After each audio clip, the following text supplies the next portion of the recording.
I look at these four incredible co-chairs of our transition team, and what I see are those who have had their careers defined by an excellence that we want to characterize the very city hall that we are looking to build. These will be the leaders of our transition, and also this transition will expand and extend beyond any one specific set of issue areas. So the topics of education and public safety continue to be of immense importance. We continue to prepare for the delivery on those very issues alongside the others that concern New Yorkers, and that will be the work of the next 57 days.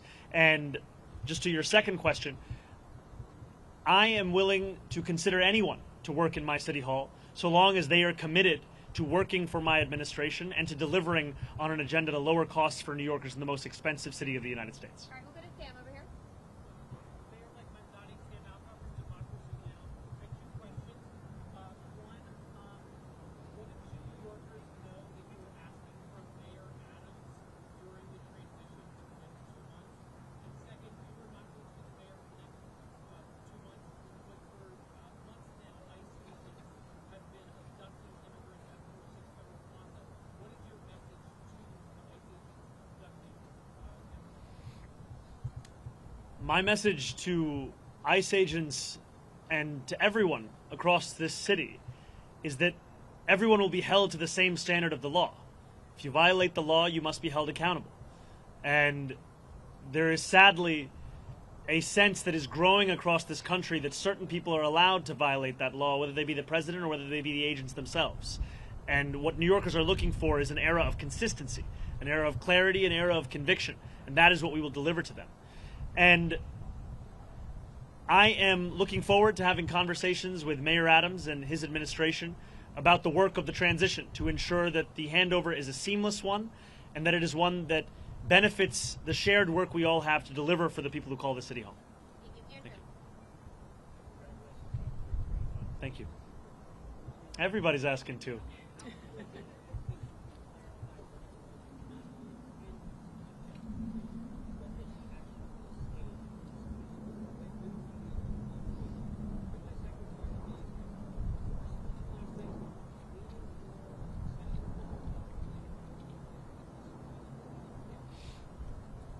I've made my intention clear to retain Commissioner Tisch, and I look forward to having conversations with her on that very subject.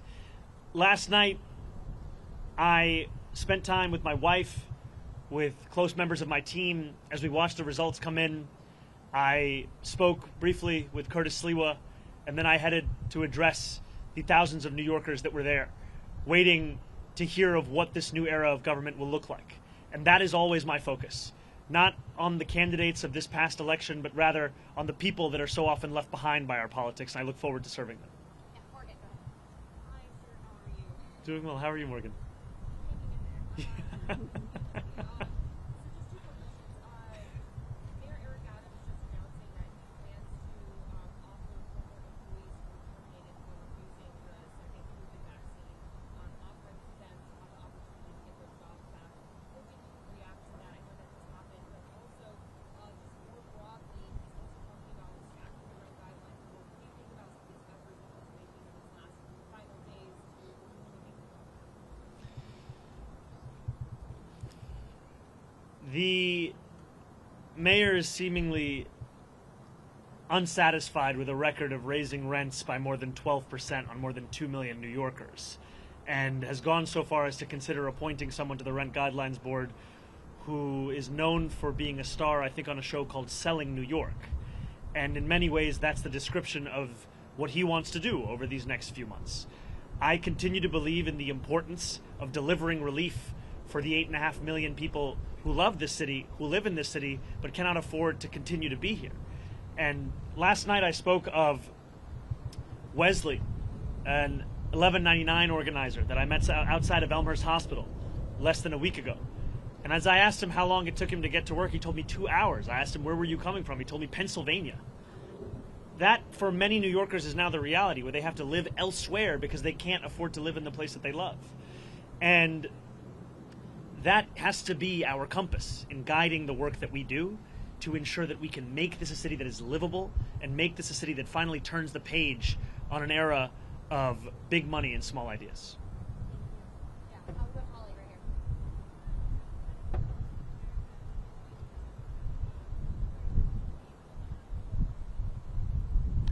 I am looking forward to having every member of my coalition being a part of our transition. The transition will be guided by the work that we need to do, and the coalition that brought me to this point has done an immense amount of work and has also been leading in the fight for dignity for working class New Yorkers.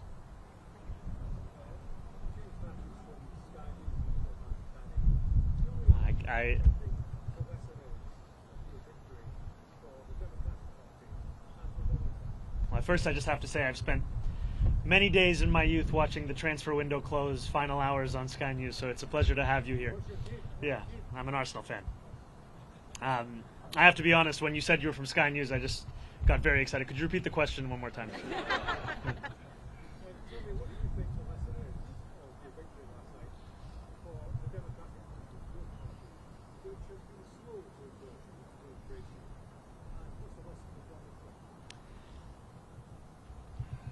I think the lesson for the president is that it's not enough to diagnose the crisis in working class Americans' lives. You have to deliver on addressing that crisis. This is a president who ran a campaign on the promise of cheaper groceries, and now, as was said by one of our co-chairs, has gone so far as to cut SNAP benefits for close to 2 million New Yorkers. Someone who is literally making it harder to afford those same groceries whose price he was decrying not that long ago. And what scares Republicans across the country is the fact that we will actually deliver on this agenda. And the contrast is something that they cannot bear to witness. And I try to keep my focus similar to that cover on the New Yorker where the world ends at New Jersey, and thinking about what this means for our city instead of for our nation. And I will tell you that for our city, what left me with such great hope last night were the stories from so many New Yorkers who had never voted before, who had lost hope in politics years ago.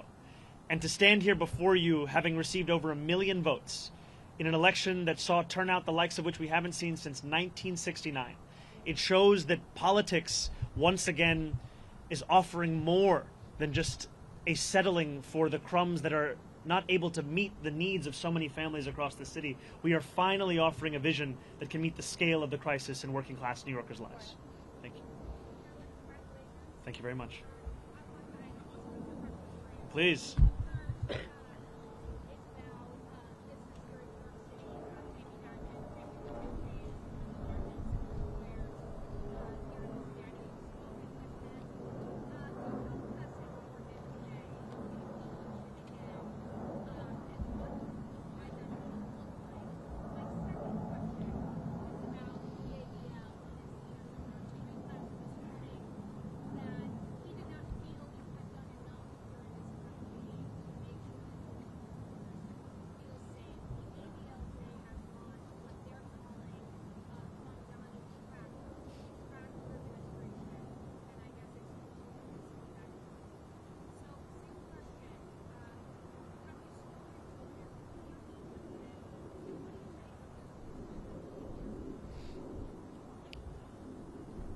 I look forward, I'll first answer your first question, then I'll go to your second.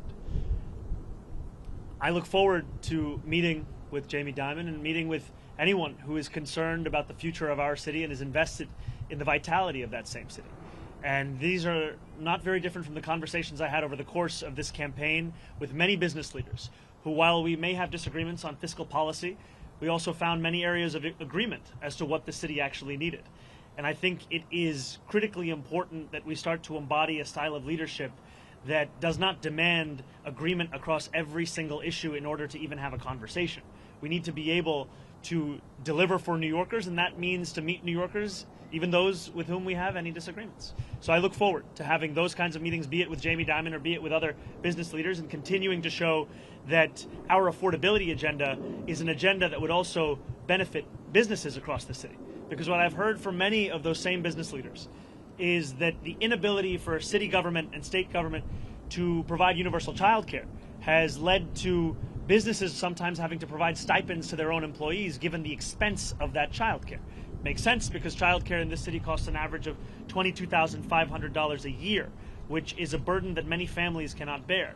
And I also look forward to streamlining the regulations within city government. I'm someone who believes deeply in the public sector, believes deeply in public regulation, and I also believe if I cannot give you an answer as to why a regulation exists, then it likely doesn't have a good reason to exist any longer. And that extends to when a restaurant owner told me of the $25 a year he has to pay the city for the right to sell a frozen dessert.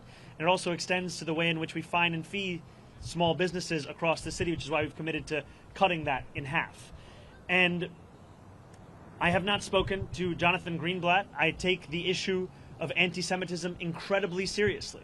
And last night in my speech, I spoke about how my city hall will stand steadfast with Jewish New Yorkers in fighting the scourge of anti-Semitism across the city and making that clear in the actions that we deliver on from January 1st. And I look forward to working with Jewish leaders across this city, whether they be elected officials, whether they be rabbis, whether they be community leaders, to deliver on the promise of not just protecting Jewish New Yorkers, but celebrating and cherishing them in this same city.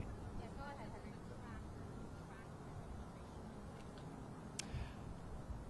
I think that anyone is free to catalog the actions of our administration. I have some doubts in Jonathan's ability to do so honestly, given that he previously said I had not visited any synagogues, only to have to correct himself. Hi, Mayor-Elect. Obviously, I have two questions as well. Yes, I yes. Yes. It's a second 2 for 1 day. Oh, yeah, a little more interesting. So, on President Trump and on delivering real, tangible results, as you alluded to last night with your new era, as Maria Torres-Springer just said, how do you balance, or have you given thought to balancing combating President Trump and not getting lost in that fight where you are not delivering the campaign promises? And second, I'm just curious, kind of in the quiet hours of last night, you got off stage, you went home, maybe you were sitting by yourself, maybe it was just you and your wife.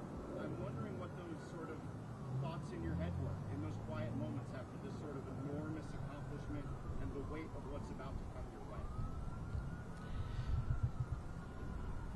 It's very funny. Everyone is asking two very different questions. Not trying to strike the right tone between all of them. New Yorkers are facing twin crises in this moment: an authoritarian administration and an affordability crisis. And it'll be my job to deliver on both. It'll be my job to stand up for the city and also to ensure that we do not look at Washington, D.C. as if it is the reason for all of the problems right here in New York City. Many of the issues we are speaking about, they predate President Trump. They are issues that for too long we have turned a blind eye to, or we have sought to rationalize or normalize. And what I'm so excited by in looking at these incredible women who will be leading our transition is a track record of being able to handle multiple crises at the same time. Crises which so often for others might be the only focus. For so many of the people on this stage, they were one of many. And these are the crises of cost, these are the crises of conviction, these are the crises that have come to describe much of our politics. And I find immense confidence in the fact that we are